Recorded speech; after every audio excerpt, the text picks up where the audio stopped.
Welcome back to the Humble Marksman channel. I'm David, and this is a video about how to get ready for your first USPSA match, but it also is going to be applicable for almost any other pistol discipline as well, but it's specific to USPSA. I am a 3-division master in USPSA. I am a former certified range officer. I was a safety officer in IDPA.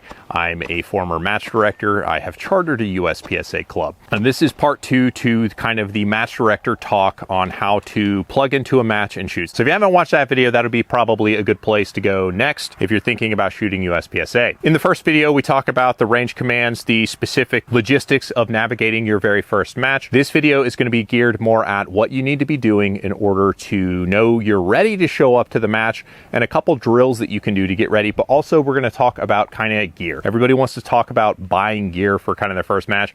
My advice to you is do not buy any new gear unless you don't have it as it is. There's a good chance what you have already is good enough, or you can probably ask to borrow stuff from friends or buddies. Don't spend money until you have a good idea of what it is exactly that you want. But the weird thing is you have no idea what it is you want until you get into the sport and start to play. Now, I apologize, I am filming this on an active gun range, so just like Paul Harrell, you are going to hear some gunshots, and I'll do the best to try and edit those down for you, but don't get freaked out. So what equipment is best to show up to the range with and shoot? If you have a full-size or compact 9mm gun, you're probably going to fit in. There is not an advantage to only having a CZ or only having the SIG Legion or whatever Infinity race gun happens to be. All of the guns can be competitive. It's going to come down more to the shooter and their ability to use that equipment more so than the equipment is going to magically get them higher scores. Holsters, as discussed in the other video, the only holster that you need is some sort of Kydex holster. USPSA allows for appendix carry now, so if you want to use your appendix carry rig, that's awesome, or if you want to use your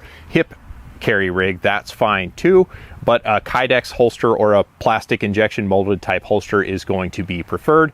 Don't use something with leather for sport shooting for now. There's just a number of reasons why it's less than ideal. You do not need some sort of specialized ammunition. Pretty much any factory ammunition that you buy is going to be loaded to basically like target velocities, which is going to be just barely good enough for USPSA shooting. As far as belts and mag holsters are concerned, having a good stiff gun belt is basically required. You can use a heavy fashion leather belt, but really I would spend the 40 or 50 bucks to get a proper gun belt. If you want to buy a purpose-built USPSA inner outer belt type system, the most inexpensive way to get one of these belts is ghostholsterdirect.com. You can use the promotion code GEARUP10 and save 10%, but if you buy their inner outer belt system and then 3 of their 360 mag pouches, then that's going to be, you know, just over 100 bucks or whatever, but that's going to be what you want. You don't have to use competition specific mag pouches. There are really cheap single mag pouches that are about 15 bucks a piece that are made out of plastic and are universal. A universal mag pouch is generally going to be a good idea because you can use it with other guns that you want to shoot. So if you're shooting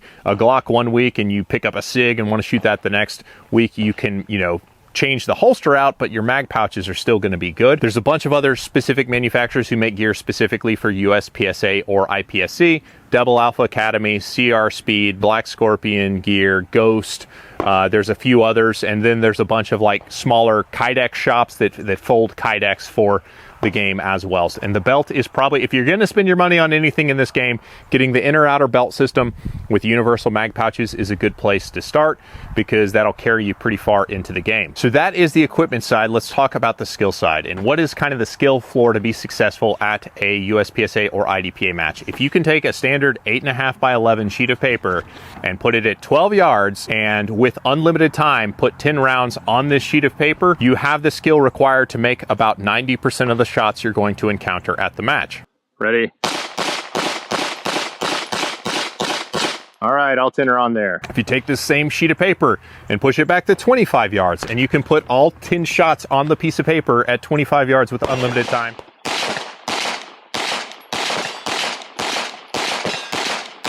At that point, you're going to have the skill to shoot about 95% of the shots that you're going to encounter at the match. If you fold the piece of paper in half and shoot at it at 25 yards and can still put 10 out of 10 shots on the target at 25 yards, you're going to have the skill to make about 99% shots of the match. And harder one.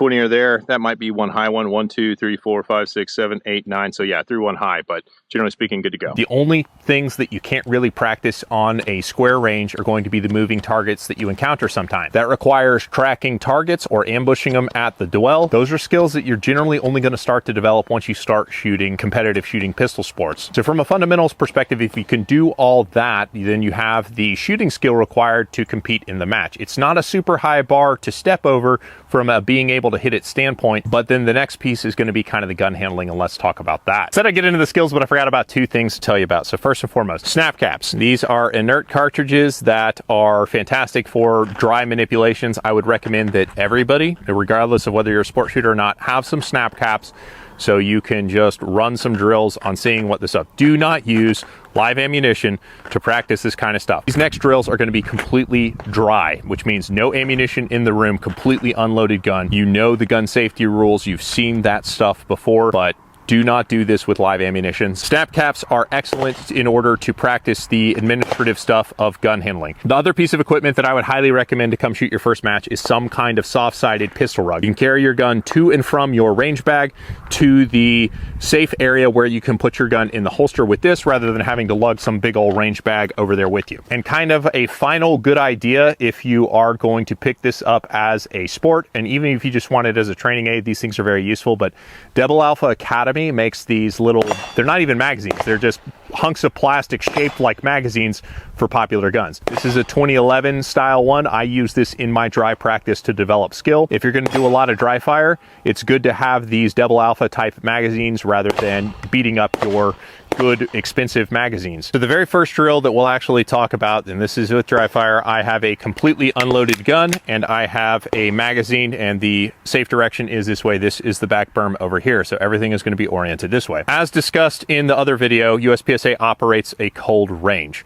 And what that's going to mean is you cannot handle the gun unless a range officer says to you, make ready. So at make ready, that is going to be your opportunity to actually handle the gun. So I would stand there, I would step up, and then I would say out loud in my house, make ready. And at that point, I'm going to take the gun, I'm going to seat the magazine, I'm going to charge the gun, safety on, back in the holster, hands at sides. So I would do that a couple times, and I would just do it with different situations where it's not uncommon where you're going to charge the gun, then you have to immediately face up range and do this, or, you know, hands on marks or toes touching marks, whatever it is. The gun is going to be loaded in the holster, loaded with snap caps in the holster, doing whatever else it is. A nice follow-up to that is going to be the unload and show clear. I'm going to start pointed at the side berm, which is where the camera is set right now. And if I have the gun out and then I get unload and show clear, I'm going to turn down range. I'm going to take the magazine out, and I'm going to either put it in my pocket. I have a magnet belt holder, which is nice to hold spent magazines. I'm going to rack the round out onto the deck and see where it fell, okay? It's wherever it is. And then I'm going to say, if clear, hammer down in holster. I'm going to release the slide, pull the trigger pointed at the back berm, put the gun back in the holster, and lock the holster. So there we go.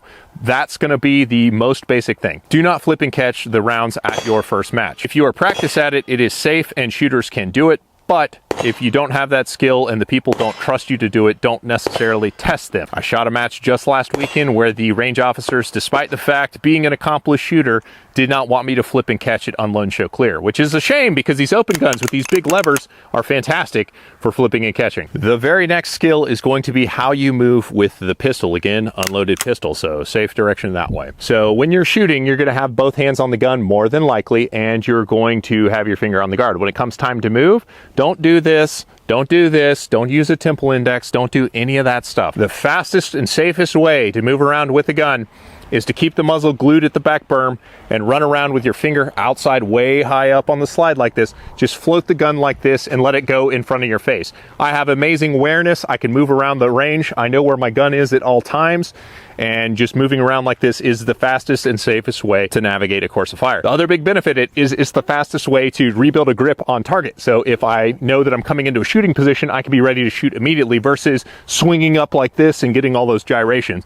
Just punching the gun at the target is generally going to generate less movement in the muzzle. As far as the other gun manipulation stuff, I'm not going to do them in this video. I've done Shoot Like a Boss series that goes into great detail on how to shoot well. You can watch those videos and that'll get you squared away on the skill. One skill that I do not cover in those videos that we'll talk about now is how to handle uprange movement. So for your first match, you're going to moonwalk uprange. That's going to look like this.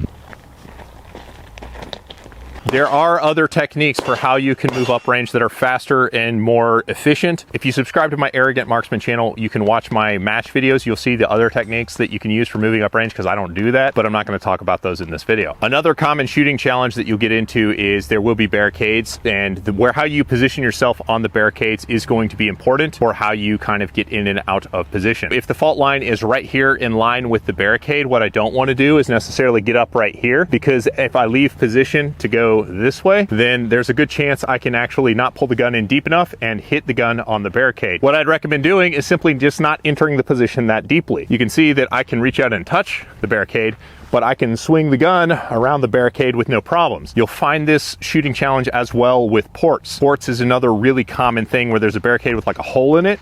Don't necessarily punch the gun through the port and get like elbows deep into the port.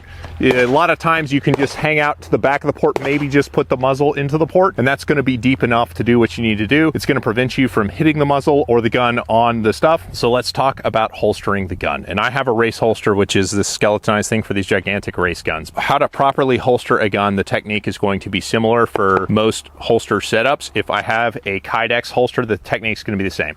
When you go to holster the gun, always kick your hip out to the side so that the muzzle in the holster will not be pointing at your leg. So with my hip kicked out to the side like this, the good technique to do is to pull the gun past the holster. Don't go fishing with the muzzle pointing it at yourself, but just draw it straight past the thing and rock it down and into the holster. It works with traditional Kydex holsters. It works with race holsters. If you have a locking mechanism on your holster, make sure that you lock it in, and then specifically give it a tug to make sure that it is truly locked in. With the holster locked like this, I can be inverted and the gun won't fall out. I cannot pull the gun out of the holster, but when it's unlocked, it's very easy to just fly out of the holster. That's really going to be it. If you can do all of that gun handling stuff safely and you can make the minimum skill requirements of hitting those targets, then you're going to be more than ready for your first match.